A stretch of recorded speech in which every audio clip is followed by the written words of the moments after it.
اور حج اور عمرہ کے مناسک اللہ کے لیے مکمل کرو، پھر اگر تم راستے میں روک لیے جاؤ تو جو قربانی بھی میسر آئے کرنے کے لیے بھیج دو، اور اپنے سروں کو اس وقت تک نہ مڈاؤ جب تک قربانی کا جانور اپنے مقام پر نہ پہنچ جائے۔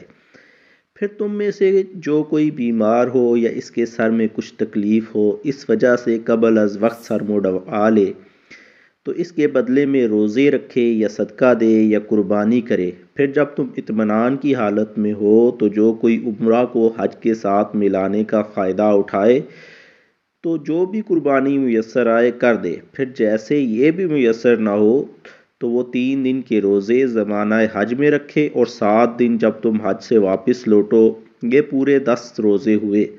یہ رعایت اس کے لیے ہے جس کے اہل و عیال مسجد حرام کے پاس نہ رہتے ہوں، یعنی جو مکہ کا رہنے والا نہ ہو۔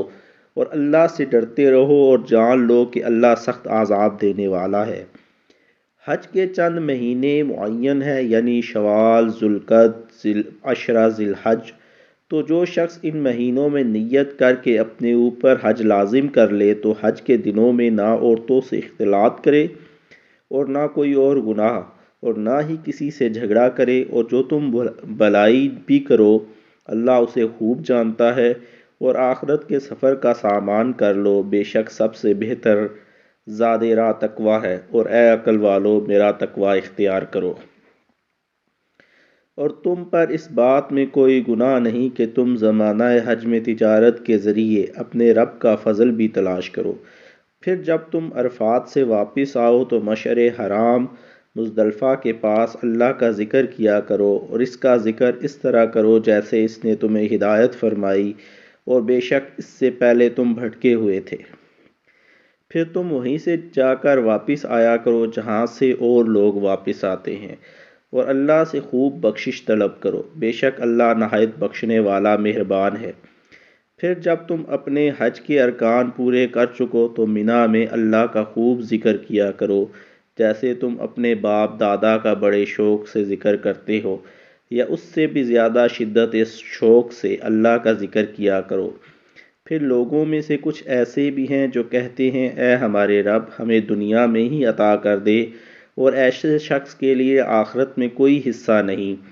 اور انہی میں سے ایسے بھی ہیں جو عرض کرتے ہیں اے ہمارے پروردگار ہمیں دنیا میں بھی بھلائی عطا فرما اور آخرت میں بھی بھلائی سے نواز، اور ہمیں دوزخ کے عذاب سے محفوظ رکھ۔ یہی وہ لوگ ہیں جن کے لیے ان کی نیک کمائی میں سے حصہ ہے، اور اللہ جلد حساب کرنے والا ہے۔ اور اللہ کو ان گنتی کے چند دنوں میں خوب یاد کیا کرو۔ پھر جس کسی نے منع سے واپسی میں 2 ہی دنوں میں جلدی کی تو اس پر کوئی گناہ نہیں، اور جس نے اس میں تاخیر کی تو اس پر بھی کوئی گناہ نہیں۔ یہ اس لیے ہے کہ جو پرہیزگاری اختیار کرے اور اللہ سے ڈرتے رہو، اور جان لو کہ تم سب کو اسی کے پاس جمع کیا جائے گا۔ اور لوگوں میں سے کوئی شخص ایسا بھی ہوتا ہے کہ جس کی گفتگو دنیاوی زندگی میں تجھے اچھی لگتی ہے، اور وہ اللہ کو اپنے دل کی بات پر گواہ بھی بناتا ہے، حالانکہ وہ سب سے زیادہ جھگڑالو ہے۔ اور جب وہ آپ سے پھر جاتا ہے تو زمین میں ہر ممکن بھاگ دوڑ کرتا ہے تاکہ اس میں فساد انگیزی کرے اور کھیتیاں اور جانیں تباہ کر دے۔ اللہ فساد کو پسند نہیں فرماتا۔ جب اس سے ظلم و فساد پر کہا جائے کہ اللہ سے ڈرو تو اس کا غرور اسے مزید گناہ پر اکساتا ہے، بس اس کے لیے جہنم کافی ہے اور وہ یقیناً بڑا برا ٹھکانہ ہے۔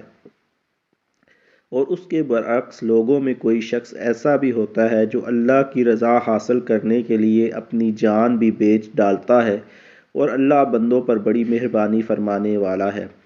اے ایمان والو، اسلام میں پورے داخل ہو جاؤ اور شیطان کے راستے پر نہ چلو، بے شک وہ تمہارا کھلا دشمن ہے۔ بس اگر تم اس کے بعد بھی لرزش کرو جب کہ تمہارے پاس واضح نشانیاں آ چکی تو جان لو کہ اللہ بہت غالب بڑی حکمت والا ہے۔ کیا وہ اسی بات کے منتظر ہے کہ بادل کے سائبانوں میں اللہ کا عذاب آ جائے اور فرشتے بھی نیچے اتر آئیں اور سارا قصہ تمام ہو جائے تو سارے کام اللہ ہی کی طرف لوٹائے جائیں گے؟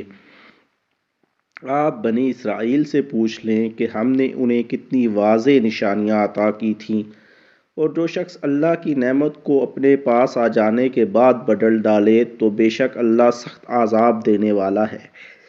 کافروں کے لیے دنیا کی زندگی خوب آراستہ کر دی گئی ہے اور وہ ایمان والوں سے تمسخر کرتے ہیں جنہوں نے تقوی اختیار کیا، اور وہ قیامت کے دن ان پر سر بلند ہوں گے، اور اللہ جسے چاہتا ہے بے حساب نوازتا ہے۔ ابتدا میں سب لوگ ایک ہی دین پر جمع تھے، پھر جب ان میں اختلاف رونما ہو گئے تو اللہ نے بشارت دینے والے اور ڈر سنانے والے پیغمبروں کو بھیجا اور ان کے ساتھ حق پر مبنی کتاب اتاری تاکہ وہ لوگوں میں ان امور کا فیصلہ کر دے جن میں وہ اختلاف کرنے لگے تھے، اور اس میں اختلاف بھی فقط انہی لوگوں نے کیا جنہیں وہ کتاب دی گئی تھی، باوجود اس کے کہ ان کے پاس واضح نشانیاں آ چکی تھیں، اور انہوں نے یہ اختلاف بھی محض باہمی بغض و فساد کے باعث کیا۔ پھر اللہ نے ایمان والوں کو اپنے حکم سے وہ حق کی بات سمجھا دی جس میں وہ اختلاف کرتے تھے۔ اللہ جسے چاہتا ہے سیدھے راستے کی طرف ہدایت فرماتا ہے۔ کیا تم یہ گمان کرتے ہو کہ تم یوں ہی بلا آزمائش جنت میں داخل ہو جاؤ گے، حالانکہ تم پر تو ابھی ان لوگوں جیسی حالت ہی نہیں بیتی جو تم سے پہلے گزر چکے۔